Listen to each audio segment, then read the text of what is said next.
은혜를 나누겠습니다. 우리 다 함께 마태복음 13장 53절에서 58절의 말씀을 우리 천천히 합독하도록 하겠습니다. 예수께서 이 모든 비유를 마치신 후에 그곳을 떠나서 고향으로 돌아가사 그들의 회당에서 가르치시니 그들이 놀라 이르되 이 사람의 이 지혜와 이런 능력이 어디서 났느냐? 이는 그 목수의 아들이 아니냐? 그 어머니는 마리아, 그 형제들은 야고보, 요셉, 시몬, 유다라 하지 않느냐? 그 누이들은 다 우리와 함께 있지 아니하냐? 그런즉 이 사람의 이 모든 것이 어디서 났느냐 하고 예수를 배척한지라. 예수께서 그들에게 말씀하시되 선지자가 자기 고향과 자기 집 외에서는 존경을 받지 않음이 없느니라 하시고 그들이 믿지 않음으로 말미암아 거기서 많은 능력을 행하지 아니하시니라. 아멘. 오늘 하나님 말씀 마태복음 13장 53절에서 58절에 있는 말씀으로 많은 능력을 행하지 아니하시니라 라는 제목으로 이 시간 말씀의 은혜를 우리가 계속 나누길 원합니다. 보통 심리학과 병리학 용어 가운데 플라시보 효과라는 말이 있습니다. 많이 들어본 말이죠. 또한 매스컴에서 또한 여러 가지 강연과 또한 설교에서 이 플라시보 효과라는 말을 한 번씩은 꼭 들어봤을 것입니다. 이 플라시보 효과는 복잡한 것이 아니죠. 소화제가 아닌 비타민제를 소화제라고 주면 그 말을 믿은 환자가 정말로 소화의 효과가 있게 된다는 겁니다. 이건 단순하게 소화제만 효과가 있는 것이 아니라 편두통이 있는 사람에게 역시 소화제나 비타민제를 주면서 이건 아주 좋은 두통약입니다. 편두통약입니다. 개보린보다 더 좋습니다. 라는 식으로 새 신약입니다. 너무 좋습니다라고 말씀을 드려서 그것을 먹으면 정말로 편두통이 싹 사라진다는 것이죠. 소화제를 먹었는데 또는 비타민제를 먹었는데도 불구하고 낫는 겁니다. 즉 이러한 이 플라시보 효과를 우리말로 약이 아니면서 약행세를 했다고 하여 위약 효과라고도 말하게 되죠. 결과적으로 이 위약 효과는 환자 본인의 믿음이 없으면 치료가 힘든 것입니다. 내가 분명히 소화제를 먹었어. 나는 두통약을 먹었어. 그러니 난 소화가 될 거야. 나는 두통은 사라질 거야. 라는 믿음을 바탕으로 한 것이죠. 그래서 이 플라시보 효과를 이렇게 말합니다. 믿으면 효과를 보리라 라고 그래서 말하게 되는 것이죠. 믿음이 없는 상태에서는 효과가 일어나지 않는 것이 이 유약 효과, 플라시보 효과라고 할 수가 있게 됩니다. 자, 그러면 우리의 믿음은 어떨까요? 우리의 믿음을 예수 그리스도 믿는 기독교의 이 믿음을 예수의 십자가 보혈의 신앙을 과연 이 플라시보 효과라고 할 수 있을까? 세상 사람들은 그렇게 말합니다. 종교라는 그 자체가 플라시보 효과, 유약 효과라고 그렇게 가르치게 되고 정의하고 해석하고 적용하게 되죠. 그럼 우리가 믿는 예수의 믿음이 이 유약 효과가 되는 것인가? 그럴 수도 있지만 그렇지 않죠. 그럴 수 있다는 것은 예수님은 지난 시간까지 하나님 나라 천국에 대하여 7가지의 비유로 가르치셨습니다. 즉 나는 좋은 땅이 아닌데 좋은 땅이라고 믿을 수가 있죠. 길가에 떨어진 땅, 돌밭, 가시밭인데도 불구하고 나는 좋은 땅이야. 나는 좋은 땅이야. 나는 믿음 안에 있어. 나는 하나님 은혜 안에 있어. 나는 하나님이 날 너무 잘 아셔. 하나님은 모른다 하는데 본인만 그렇게 생각할 수가 있습니다. 플라시보 효과인 것이죠. 또는 가라지인데 알곡이라고 착각할 수 있어요. 나는 밀이라고 착각할 수 있어요. 가라지인데.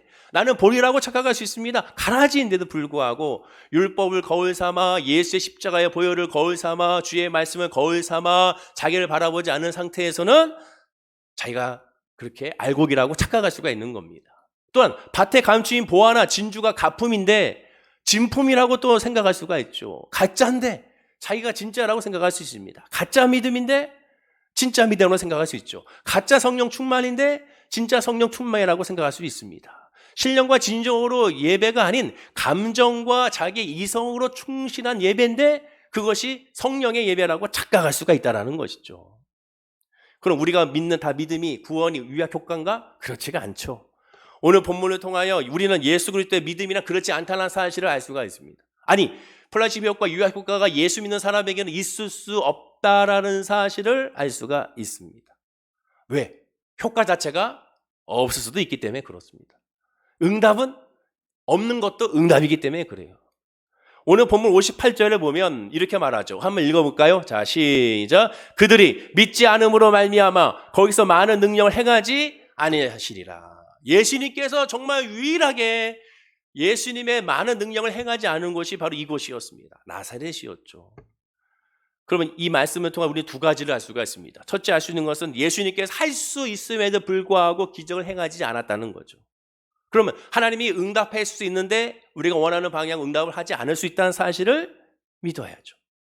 그 일을 충분히 할 수 있지만 안 하셨다면 그 이유가 뭔지를 하나님께 알아야죠. 그게 믿음입니다. 두 번째, 예수님 말씀에 대한 반응을 통해 알 수가 있습니다. 나사렛 사람들이 예수님에 대한 반응, 우리가 예수님 말씀에 대한 반응이 무엇인지를 통하여 나의 신앙의 확실한 노선이 어딘지를 알 수가 있죠. 자, 그렇다면 지금부터 본문 말씀을 통하여 더욱 자세히 그 은혜를 함께 나누고자 합니다. 먼저 본문은 천국에 관한 7가지 비유의 가르침을 마치신 예수님께서 고향 땅 나사렛으로 방문한 말씀입니다. 53절과 54절 본문을 읽어보겠습니다. 우리 한번 읽어볼까요? 자, 시작. 예수께서 이 모든 비유를 마치신 후에 그곳을 떠나서 고향으로 돌아가사 그들의 회당에서 가르치시니 그들이 놀라 이르되 이 사람의 이 지혜와 이런 능력이 어디서 났느냐. 자, 여기서 항상 말씀을 볼 때 항상 말씀 한 구절 한 구절을 주목해서 보셔야 됩니다. 여기에 뭐라고 말씀하느냐? 그곳을 떠났다라고 말씀합니다. 그곳이 그러면 어딘가? 마태복음 13장 1절과 36절에 그곳이 어딘지를 알려주죠. 그날 예수께서 집에서 나가사 바닷가에 앉으시매 이에 예수께서 무리를 떠나사 집에 들어가시니 제자들이 나와 이르되 밭의 가라지 비유를 우리에게 설명하여 주셔서 예수님은 집에 들어가셨고 나오셔서 이 집은 가버나움에 있는 예수님 제자의 집입니다. 예수님은 이 가버나움의 집에 계시다가 나오셔서 천국 말씀을 선포하시고 다시 집에 들어가시고 그 집에서 바로 이 가라지 비유에 대해서 다시 자세하게 설명하시고 그곳을 떠나서 나사렛으로 가시게 된 것이죠. 그리고 나사렛으로 오셔서 회당에 들어가 가르치시고 그곳에도 질병을 치료해 주셨습니다. 그런데 고향 사람들은 말씀을 듣고 기적을 보고도 예수님을 메시아로 믿지 않고 배척하지요. 그럼 그 이유가 뭘까? 성경은 답이 다 나와 있죠. 본문 55절입니다. 한번 읽어보겠습니다. 시작. 이는 그 목수의 아들이 아니냐? 그 어머니는 마리아, 그 형제들은 야고보, 요셉, 시몬, 유다라 하지 않느냐? 예수님의 출생과 성장 과정을 잘 알았다는 이유입니다. 내가 저 예수를 어릴 때부터 아는데, 코 일리기 때부터 내가 알고 있는데, 성장 과정을 내가 다 봐서 아는데, 예수님의 공생애가 30살에 시작했으니까 30세 이르기까지 나사렛에서 생활하시면서 그 모든 일거수일투족을 다 알고 있는데 왜 그가 메시아로 하느냐? 그렇게 말하는 것이죠. 그 결과 예수님은 그곳에서 많은 능력을 행치 않고 그곳을 떠나셨습니다. 자, 그런데 좀 이상하죠. 보통 예수님의 모습과는 다른 모습을 보이십니다. 전혀 예수님답지 않은 모습을 보이세요. 오히려 그들이 믿지 않는다면 더 큰 능력을 보이거나 그들이 믿지 않는다면 그곳에서 그들을 야단치시거나 또한 그들을 향하여 더 가르치기를 힘쓰셔야 하지 않겠습니까? 그것이 상식이죠. 왜냐하면 제자들이 믿음을 보이지 않을 때 야단쳤잖아요. 제자들이 믿음이 없는 모습을 보일 때 더 큰 기적을 그들에게 보이셨지 않습니까? 제자들이 믿음이 없는 모습을 보였을 때 그들을 더 자세하게 가르치고 가르치셨잖아요. 그러면 고향 사람들에게도 똑같이 그런 모습을 보여야 하지 않겠습니까? 그런데도 불구하고 예수님은 그런 모습을 전혀 보이지 아니하시고 그냥 그 자리를 떠나버리셨습니다. 그럼 왜 그렇게 했을까? 아주 간단하죠. 문제는 예수님이 아니고 문제는 그들의 마음이었기 때문에 그렇죠. 그들의 마음 자체가, 마음 중심이 예수님을 인정하고 환영하고 모셔드릴 준비가 하나도 되어 있지 않기 때문에 그렇습니다. 성경 말씀에 만물 가운데 가장 부패한 것이 인간의 마음이라고 그랬습니다. 럭비공처럼 얌체공처럼 어디로 튈지 모르는 것이 인간의 마음이죠. 누가복음 17장에 보면 예수님이 10명의 나병 환자를 고쳐주셨습니다. 치료해 주셨어요. 그리고 너희들의 몸을 제사장에게 보여주어 정결례를 마치라고 말합니다. 그런데 그 중에 9 예수님께 치료받고 예수님께 돌아와 감사하지 아니하고 경배하지 아니하고 오직 한 사람만이 정결례를 마친 후에 예수님께 돌아오게 되죠. 그 사람은 역시 유대인도 아니고 사마리아인이었습니다. 유대인들이 무시하고 함께하지 않는 사람이었죠. 한 사람만, 10명 중에 한 사람만 예수님께 돌아와 감사하게 되죠. 그게 인간의 마음입니다. 자기가 필요할 때는 열심히 온갖 아량과 온갖 좋은 말과 가만히설로 얘기하고, 자기가 필요치 않고 내가 원치 않을 때는 그 반대로 행하는 것이 인간의 마음이죠. 심지어 누가복음 16장에 보면 죽어서 천국과 지옥으로 나뉜 거지와 나사로의 부자의 비유를 통해서 예수님은 이렇게 말합니다. 천국 갔다 온 자가 아무리 증언해도, 천국 갔다 온 자가 아무리 그것을 말해도 그들이 믿지 않는다고 예수님은 지적하게 되죠. 부자가 말하지 않습니까? 나보고 내려가게 해달라. 가서 내 자녀들에게, 내 가족들에게 말 좀 하게 해달라. 아니면 다른 사람에게 이 천국에 대해서 알려달라. 그러나 믿지 않는다는 겁니다. 그게 인간의 마음이죠.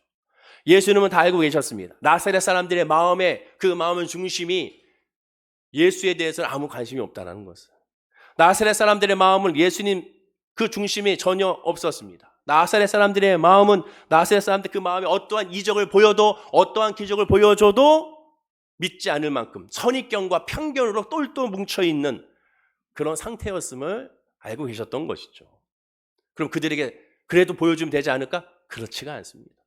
우리가 성경을 통해 알잖아요. 구약 성경에 이스라엘 백성들에게 수많은 기적을 보여줘도, 보여주면 보여줄수록 오히려 그들은 더 큰 기적을 바랐지, 그것에 대해서 감동이 없었습니다. 순간 있을지 몰라도 뒤돌아선 것이 이스라엘 백성들의 모습이잖아요. 늘 기적과 함께하고 있었습니다. 불기둥과 구름기둥으로, 만나와 메추라기로, 반석에서의 샘물로 그들은 늘 하나님의 은혜 가운데 있었습니다. 그러나 그들은 결국 적과 꾸리는 가나안 땅에 들어가지 못했죠. 여호수아와 갈렙을 제외하고. 기적이 믿음으로 흘러가는 것이 아닙니다. 어떠한 삶의 응답이 믿음으로 흘러가는 것이 아니에요. 우리는 그것을 알아야 됩니다. 자, 이들의 마음 상태를 보십시오. 본문 54절입니다. 이렇게 말하죠. 그들이 놀라 이르되, 놀랐어요. 그 다음에 이 사람의 이 지혜와 이런 능력 어디서 났느냐? 예수님의 말씀, 예수님의 행하는 것을 보고 놀랐습니다. 56절에도 이 사람의 이 모든 것이 어디서 났느냐? 신기했습니다. 그럼 너무나도 궁금하지 않습니까? 내가 알던 예수가 아니야. 어떻게 이런 말 전하지? 어떻게 이런 기적을 행하지? 그럼 이것이 궁금하면 어떻게 해야 됩니까? 궁금하면 물어봐야죠. 누구에게? 다른 사람에게? 아니죠. 예수님께 물어봐야죠. 당사자에게 물어봐야죠. 예수, 너는 어떻게 이런 일이 일어났니? 예수, 너는 어떻게 이러한 말씀의 권위가 생겼니? 예수, 너는 어떻게 이러한 질병을 치료할 수 있는지 물어봐야죠. 근데 그것에 대해서 물어보지 않습니다. 물어야 답을 들을 수가 있죠. 예수님께 물어보면 예수님이 배척하겠습니까? 하나님께 관심을 갖는 자, 하나님 배척하지 않습니다. 하나님을 알려고 하는 자, 하나님을 결코 외면하지 않습니다. 문제는 뭐예요? 하나님을 알려고 하는 것이 아니라 하나님의 능력을 알려고 하니까 문제가 발생하는 거죠. 예수님을 알려고 하는 것이 아니라 예수님의 기적을 알려고 하니까 문제가 발생하는 거예요. 믿음은 하나님의 능력을 믿는 것이 믿음이 아니라 하나님 자체를 믿는 것이 믿음입니다. 예수님을 믿는 것이 예수님을 통하여 무엇을 먹을까, 무엇을 입을까, 무엇을 마실까를 해결하기 위한 것이 믿음이 아니라 예수를 통하여 내가 죄인을 깨닫고 하나님이 나의 아버지임을 깨닫는 것이 바로 믿음입니다. 예수님께 관심을 가져야지, 예수님의 능력에 관심을 가지면 거기서부터 신앙 노선이 주님과는 상관없는 바로 가라지의 믿음이 되는 것이죠. 가짜의 믿음이 되는 겁니다. 그리고 자기는 착각하게 되는 것이죠. 바로 플라시보 효과와 같은 모습이 되는 거예요. 예수님께 물어야 됩니다. 그리고 답을 들어야 돼요. 그리고 믿어지지 않는다면 믿음을 달라고 뭐 해야 됩니까? 구하면 되는 거예요. 누구에게? 사람이 아닌 하나님께 믿음을 주십시오. 믿어지지 않습니다. 나에게 믿음을 달라고. 마가복음 9장에 보면 어릴 때부터 말 못하게 하는 아들을 치료하기 위하여 예수님의 제자들께 데려갔으나 제자들이 치료하지 못하고 거기서 막 난리가 났을 때 마침 예수님이 딱 오셨습니다. 그때 그 예수님을 바라보고 이 아버지가 이렇게 말하죠. 마가복음 9장 24절에 곧 그 아이의 아버지가 소리 질러 이르되 내가 믿나이다. 나의 믿음 없는 것을 도와주소 하더라. 성경을 잘 봐야죠. 내가 믿나이다.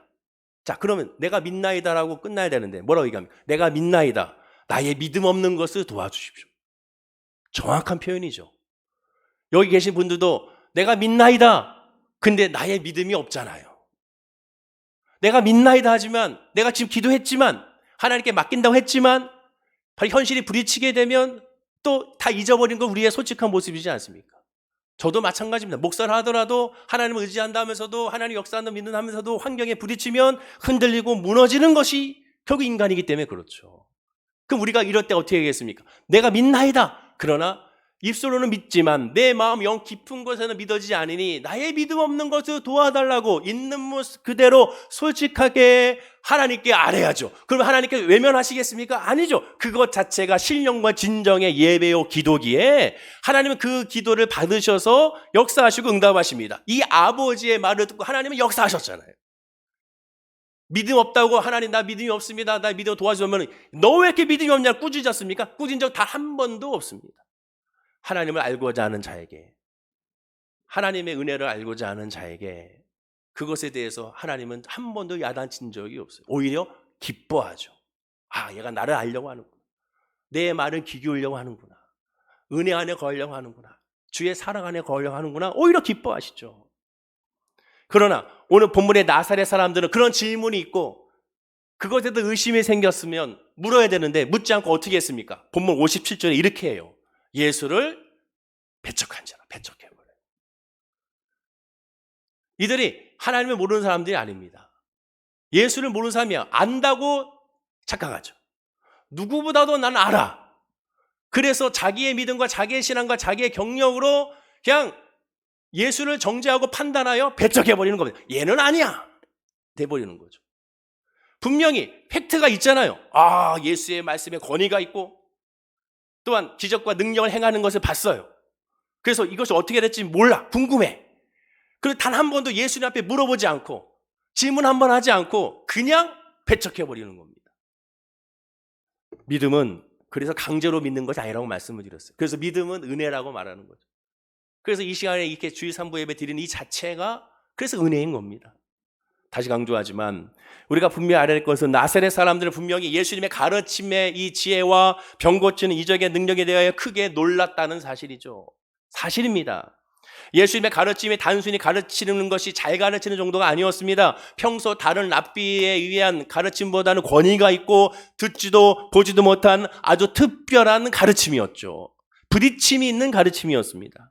회당장이 평상시에 회당에서 하는 것처럼 구약성경 두루마기를 그냥 읽고 풀어 설명하는 차원이 아니었어요. 본문 54절에 분명히 말하잖아요. 고향으로 돌아가서 그들의 회당에서 가르치시니 그들이 놀라 이르되 이 사람의 이 지혜와 이런 능력이 어디서 나느냐?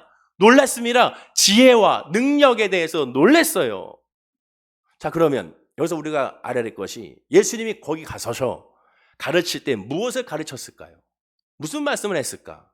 간단하죠.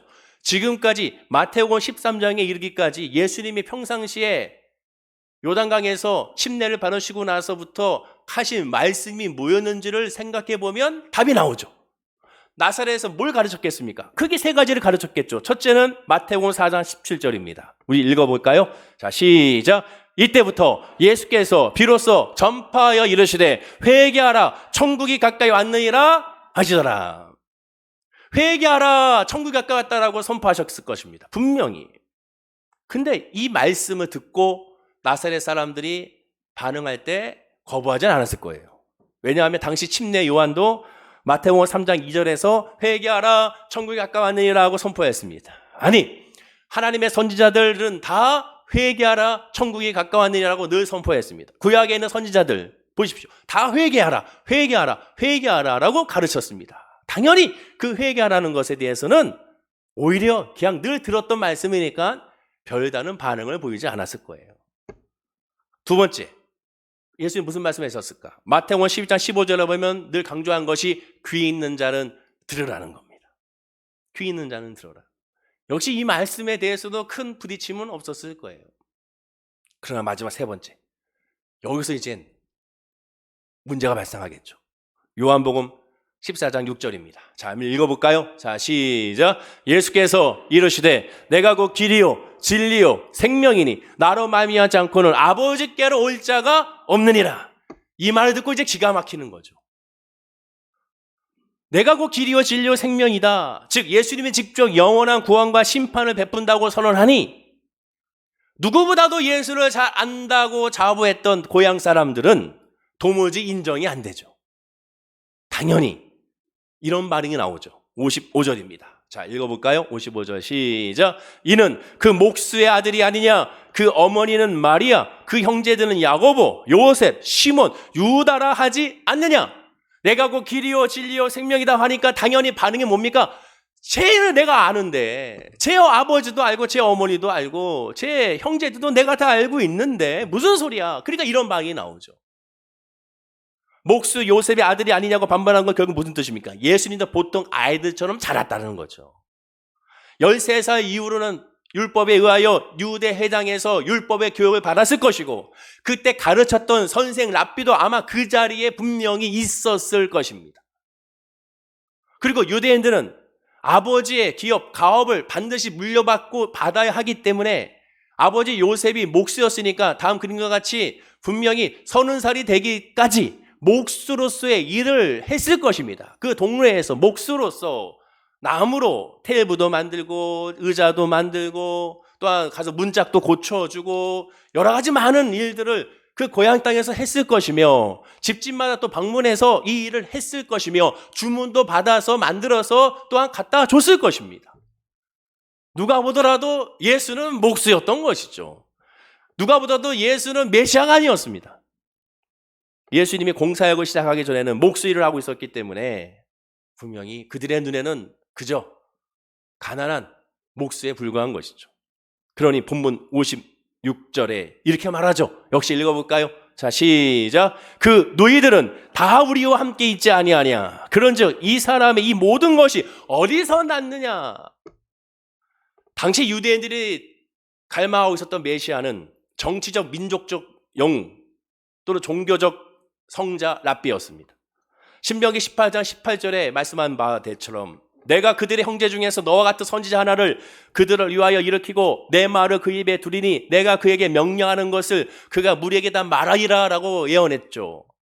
그리고 사도행전 7장 37절에 이스라엘 자손에 대하여 하나님이 너희 형제 가운데서 나와 같은 선지자를 세우기로 하던 자가 곧 이 모세라고 말합니다. 즉 모세 같은 선지자 메시아를 반드시 너에게 보내줄 것이다 라고 예언했습니다.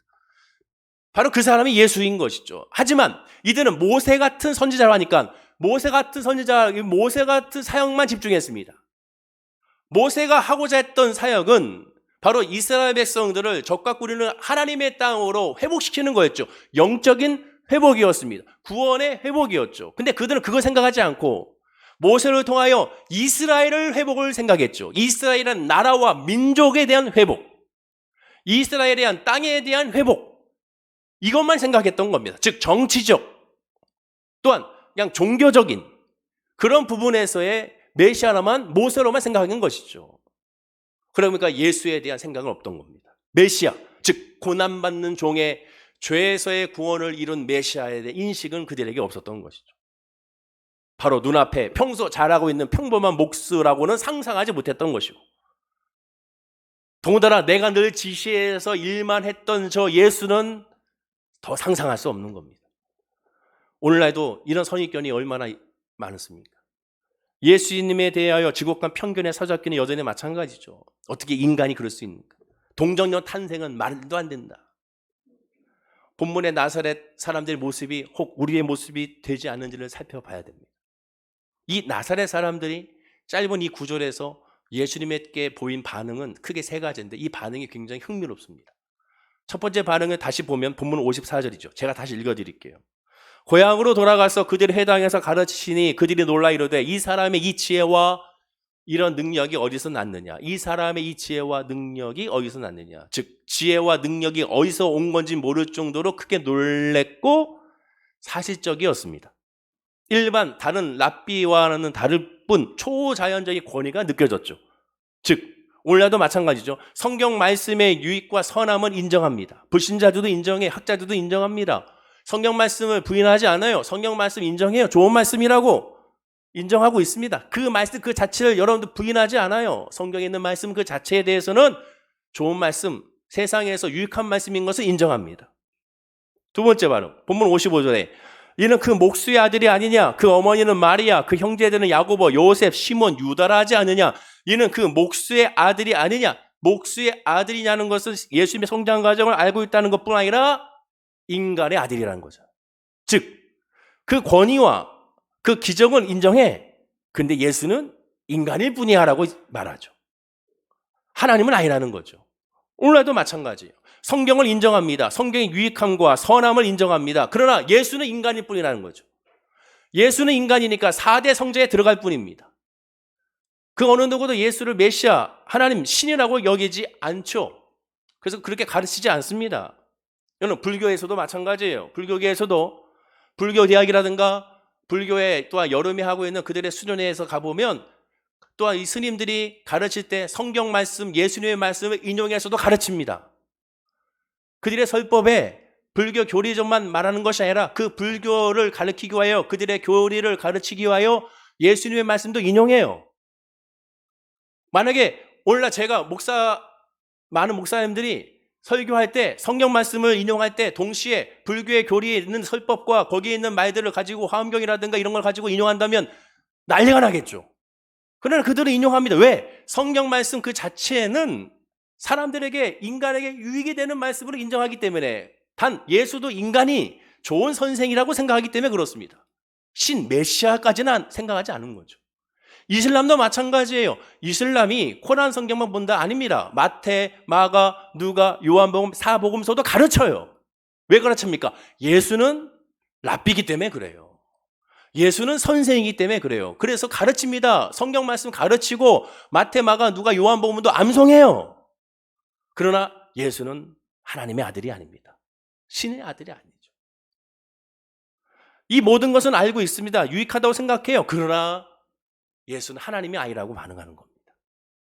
마지막 세 번째 반응 보십시오. 본문 56절에 그 누이들은 다 우리와 함께 있지 않냐하냐. 그런즉 이 사람이 이 모든 어디서 났느냐.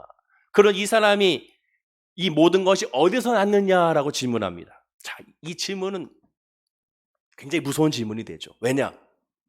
재차 이 모든 능력을 인정하고 있는데 이 능력이 어디서 났느냐고 질문합니다. 그럼 유대인들의 사고방식에 있어서 이 초자연적인 권위와 능력은 두 군데에서밖에 올 수 없습니다. 첫째는 하나님. 그럼 나머지 한 군데 어디서 오겠습니까? 사탄에서 오는 거죠. 유대인들이 있어 초자연의 권위, 오직 출처는 둘 중에 하나입니다. 하나님 아니면 사탄이에요. 그럼 어떻게 됩니까? 예수가 하나님의 아들 메시아가 아니라고 그들은 정죄하고 판단해 버렸으면 이 능력은 어디서 오는 겁니까? 사탄에게서 온다고 그들은 생각하는 거죠.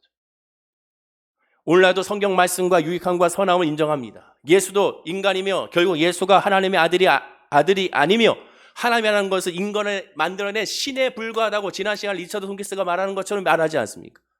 더 나아가 인간이 만들어낸 신에 불과하고 인간이 만들어낸 예수의 환상에 불과하니 이러한 종교적인 기독교적인 예수라는 바이러스를 해결할 수 있는 유일한 백신은 뭐라고 얘기했습니까? 도킨스는 인간의 이성이라고 얘기하지 않습니까? 인간의 이성이 백신이 되어 인간의 과학이 증명이 되어 신의 존재를 부정하게 되는 것이죠. 결과적으로 유대인들의 이 세 가지의 반응의 의미는 예수는 결국 사탄의 종이라는 것이죠. 예수는 인간이 만들어낸 하나의 종교에 불과하다고 말하는 겁니다. 지금 나사렛 사람들 이런 반응을 보이는 것이 아니에요. 오늘날도 마찬가지입니다. 똑같아요. 시대와 환경만 다를 뿐 사람들의 반응은 똑같습니다. 당시 바리새인들은 예수님이 귀신 들린 벙어리와 또한 맹인이 된 사람을 예수님께서 말씀으로 치료해 주자 그들의 반응은 귀신의 왕 바알세불의 힘을 빌렸다고 그들은 얘기했습니다. 바알세불은 파리의 신, 똥파리예요. 똥파리. 사진 같은 똥파리. 예수님의 이 힘은 사탄의 힘이라는 것이죠. 예수님을 미친 자보다 더하게 귀신 들린 자로 취급해버렸습니다. 그럼 어떻게 사람들이 이럴 수 있을까? 요한일서 4장 6절은 사람들이 이럴 수밖에 없는 이유를 이렇게 설명합니다. 자, 한번 읽어볼까요? 자, 시작. 우리는 하나님께 속하였으니 하나님을 아는 자는 우리의 말을 듣고 하나님께 속하지 아니하는 자는 우리의 말을 듣지 아니하나니 진리의 영과 미혹의 영을 이로써 아느니라. 하나님께 속하지 않았다는 겁니다. 하나님께 속하지 않으니 귀에 들리지 않죠. 하나님께 속하지 않으니 그 말씀이 부딪혀도 배척하는 겁니다. 하나님께 속하지 않게 되면 세상에 속하게 되죠. 앞에 구절 5절에 보면 그들은 세상에 속한 고로 세상에 속한 말을 하매 세상이 그들의 말을 듣느니라. 세상이 그들의 말을 듣느니라. 사탄의 미혹의 영에 의하여 하나님께 속함을 깨닫지 못하는 결과가 초래하게 되는 겁니다. 아담과 하와를 보십시오. 보통 우리가 에덴 동산하면 떠오르는 그림이 다음과 같은 그림입니다. 아름다운 이러한 나무, 물, 정말 이런 아름다운 곳이죠. 근데 에덴 동산은 사진과 같은 이런 것이 핵심이 아니죠. 에덴 동산의 핵심은 뭐예요? 하나님과 동산을 거니는 곳입니다. 하나님과 함께 하는 것이 에덴 동산이에요. 그것이 에덴 동산입니다. 그래서 아름다운 거예요. 인간의 눈으로 봤을 때 이러한 눈에 보이는 환경이 아름다운 것이 아닙니다. 저 천국이 우리 눈에 보이는 궁전 같고 보소 반짝이고 말도 안 되는 거죠. 그거의 천국이 아닙니다. 천국은 하나님이 함께 하시는 것. 예수님이 말씀한 것처럼 내 마음속에 있다 한 것처럼 주님의 성령과 함께 동행하는 것이 바로 천국이죠. 그래서 에덴 동산에 있으면 어떻게 됩니까? 하나님이 함께 하시니 하나님의 은혜와 평안이 가득한 곳입니다. 그 은혜와 평강이 가득한 그곳에 사탄은 어떻게 미혹합니까? 그 은혜와 평강을 깨트리죠. 더 좋고 더 확실하고 하나님과 같이 된다는 말로서 의심하게 만들었습니다. 은혜와 평강을 깨트리는 것이죠. 그것이 미혹입니다. 그 미혹에 아담과 하와는 넘어가게 되죠. 그 결과 예수님이 인간 오셔서 동정녀 탄생에 모시고 오셔야 했던 죄에서 십자가에 죽고 부활할 수밖에 없었던 역사가 나타난 겁니다. 놀랍게도 아이러니하게도 마테마가 누가 요한복음을 보면 예수님이 누군지를 제일 먼저 안 사람이 누군지 아십니까? 누굴까요? 침례 요한? 아니죠. 침례 요한은 처음에는 저 세상 죄를 지고 하나님 어린 양이라고 얘기했으나 나중에 감옥에서 오실 이가 당신입니까? 라고 의심했잖아요. 그럼 예수님이 정말 누군지 그 정체성을 확실하게 믿어 의심치 않았던 존재가 누구였을까? 바로 귀신들이었습니다. 예수님이 하나님의 아들임을 가장 먼저 알아챈 사람이 바로 귀신들이었어요. 귀신들은 예수님에 의하여 마지막 날에 영원한 심판을 당할 것도 알고 있었습니다. 결국 자기들이 진난한 사실도 알고 있었어요. 멸망의 길을 간다는 것도 알고 있었습니다. 그래서 귀신들은 예수님을 보자마자 제일 먼저 확인한 것이 있었습니다. 자, 예수를 만났어요. 귀신들이. 그럼 제일 먼저 그들의 입에서 한 말이 뭔지 아십니까? 제일 먼저 확인한 게 뭔지 알아요? 이거죠. 마가복음 1장 24절. 자, 읽어볼까요? 시작. 나사렛 예수여, 우리가 당신과 무슨 상관이 있나이까? 우리를 멸하러 왔나이까? 나는 당신이 누구인지 아노니 하나님의 거룩한 자니이다. 아주 핵심의 말이죠. 우리를 멸하러 왔나이까? 첫 마디가 이거예요. 우리를 멸하러 왔습니까? 귀신들은 안 거죠. 예수가 누군지 알아요. 나는 당신이 누군지 압니다. 정확히 얘기해. 하나님의 거룩한 자라고, 신이라고, 하나님이라고 말하고 있지 않습니까? 그러면서 우리를 멸하러 왔나이까? 그들의 끝은 멸망인 걸 알고 있으니까 우리를 멸하러 왔는지 그들은 두려워하고 확인하고 있습니다. 심지어 사탄은 예수님이 광야에서 금식하고 기도하면서 공사하고 준비하고 계실 때 직접 나타나 예수님을 3번이나 시험하게 되죠. 그리고 예수님이 공사역을 시작한 후에도 여전히 감시와 회방의 끈을 놓치지 않았습니다. 그런데 사탄의 입장에서 가만히 예수님을 보니까 자기들은 멸하러 온 줄 알고 그들은 생각했는데 예수님이 그렇게 하지 않고 그의 예수님의 삶을 보니 그가 만난 사람들은 고아와 과부와 창녀와 세리와 죄인과 병자들 같은 소외되고 가난한 사람들만 만나고 다닙니다.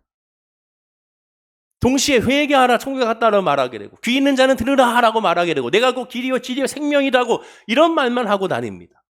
동시에 로마 당국과 전혀 마찰하지 않게 되고 그리고 그가 메시아로서 이 땅에 왔는지에 대해서도 점점 알지 못하게 됩니다. 그리고 안심할 수 없으니까 어떻게 했습니까? 이 예수를 잡아 죽이는데 앞장서게 되죠. 그 얘기는 뭐예요?